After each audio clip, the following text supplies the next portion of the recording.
अस्सलाम वालेकुम पाकिस्तान।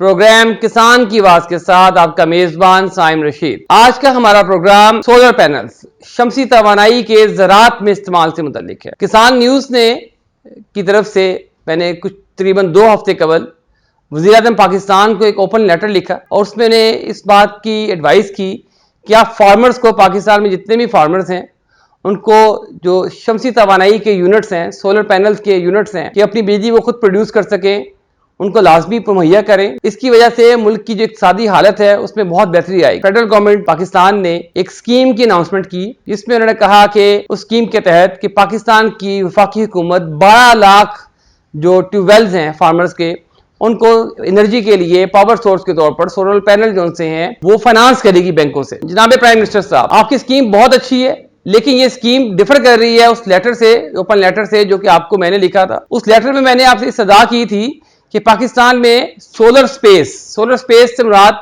वो एरिया है जिसमें सोलर पैनल लगाए जाते हैं, उसकी कमी है। और अगर आप हमारी जो सी ज़राअत है उस वक्त उसका मेन दारोमदार जो सा है वो ट्यूबवेल के पानी पे है, और ट्यूबवेल जितने भी हैं वो 15 किलोवाट से लेकर 25 किलोवाट तक या उससे भी ज्यादा लोड लेते हैं। अगर हम अपने फार्मर्स को, तमाम फार्मर्स को, उनके ट्यूबवेल्स को सोलर पैनल पूरा प्रोजेक्ट जिसमें उनका इन्वर्टर, पैनल और बैकअप शामिल है, उनको फाइनेंस के बजाय उनको सपोर्ट के तौर पे दे दिया जाए। मतलब उनसे ऐसा एग्रीमेंट कर लिया जाए कि फार्मर जो सा है वो अपने डेयरी की छत, अपने सोलर स्पेस, अपनी जमीन का एक हिस्सा जिसको वो फेंस लगाएगा, उसकी सिक्योरिटी का बंदोबस्त करेगा, वो हुकूमत को मुहैया कर दे, वापडा को मुहैया कर दे, और वापडा इसको फाइनेंस कर दे कि तमाम जो तनसीबात के अखराजात हैं, सोलर प्लेट्स हो गई, आपका इन्वर्टर हो गया, तमाम जो सिस्टम है उसकी इंस्टॉलेशन तक वो वापडा उनको फाइनेंस करे। और उसकी इक्विटी जमानत के तौर पर जो फार्मर है वो अपनी जमीन आपको दे सकता है। फार्मर के पास पैसे नहीं है, इस जो स्कीम आपने अप्रूव की है कि फार्मर को हम लोन देंगे, फार्मर के पास पैसे नहीं है कि वो लोन ले सके, आपका लोन पे ऑफ कर सके। हम उसका सोल्यूशन आपको दे रहे हैं। आप उनको सोलर पैनल फंडिंग करें, बैंक के जरिए वापडा को सरमाया बैंक प्रोवाइड करें, वापडा उनको फंडिंग करके उनमें नेट मीटरिंग में ले जाए।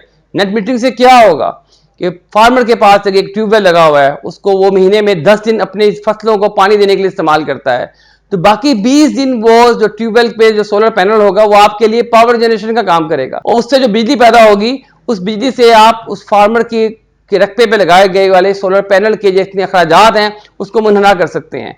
इस तरीके से क्या होगा कि 3 से 4 साल में वो यूनिट आपको मुकम्मल फ्री हो जाएगा। उसके बाद आपको रिटर्न ऑफ इन्वेस्टमेंट स्टार्ट हो जाएगी, और सोलर सिस्टम की जो लाइफ होती है वो 20 साल होती है। तो कम से कम आप एक यूनिट से 3 से 4 साल में इन्वेस्टमेंट पूरी करके आप लामुतनाही सिलसिला, मतलब 12 लाख ट्यूबवेल की बात कर रहे हैं।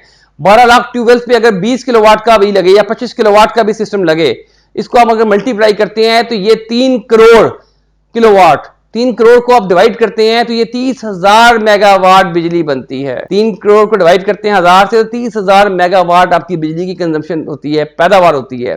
ये मुल्क से अंधेरों को दूर कर देगी। पाकिस्तान आपका एनर्जी फ्री हो जाएगा। अगर आप सोलर पैनल लगाते हैं, अपने यूनिट पे लगाते हैं, गवर्नमेंट सोलर पार्क बनाती है, तो गवर्नमेंट को क्या होगा, उसके लिए हिफाजती इक़दाम करने पड़ेंगे, अमला रखना पड़ेगा, उसकी सिक्योरिटी का अरेंजमेंट करना पड़ेगा, जमीन मुख्तस करनी पड़ेगी। फार्मर आपको ये सब चीजें फ्री देगा, आपको सिर्फ उसको सोलर सिस्टम मुहैया करना है। और उससे ना सिर्फ, और दूसरी बात, बर वक्त पानी की दस्तियाबी से हमारी फसलों की पैदावार बढ़ जाएगी। जब आप इसको इंटीग्रेटेड करेंगे सोलर पैनल इंस्टॉलेशन को, एक तो सोलर पैनल की वजह से अरबों की इंडस्ट्री डेवलप होगी, पाकिस्तान में लोगों को रोजगार मिलेगा, वापडा से आपका लोड कम हो जाएगा, शहरों को, इंडस्ट्री को, दीगर इंडस्ट्री को आपको बिजली वाफर मकदार में मिलेगी। फार्मर जो एक्स्ट्रा एनर्जी पैदा कर रहा है वो आपको सस्ती सोलर एनर्जी मिलेगी, आप रेट कम कर सकेंगे, लोगों की इक़्तिसादी हालत पे दबाव, प्रेशर कम हो जाएगा। पाकिस्तान का इंपोर्ट का बिल कम होने से हमारी जो दरामदात है उसमें नुमाया फर्क पड़ेगा। अगर देखिए ये इस प्रोजेक्ट से पाकिस्तान के लिए बेहतरी ही बेहतरी है। तो मैं जनाब प्राइम मिनिस्टर शहबाज शरीफ साहब आपसे रिक्वेस्ट करूंगा सर कि आप इस पॉलिसी को रिव्यू करें, और जैसा कि किसान न्यूज़ ने गाइडलाइन दी है, कोशिश कर रहे हैं हम आपको इस बात से आगाह करने की कि आप इसको फ्री ऑफ कॉस्ट दर हकीकत नहीं होगा, लेकिन इन्वेस्टमेंट जो सी है वो हुकूमत करे इसमें, और उस इन्वेस्टमेंट का रेट ऑफ इंटरेस्ट जो सा होगा, आरओई होगा, वो 3 से 4 साल में आपको पावर जनरेशन की शक्ल में वापस आ जाएगा। इंशाअल्लाह ताला जी मिलते हैं अगले प्रोग्राम में। पाकिस्तान पाइंदाबाद।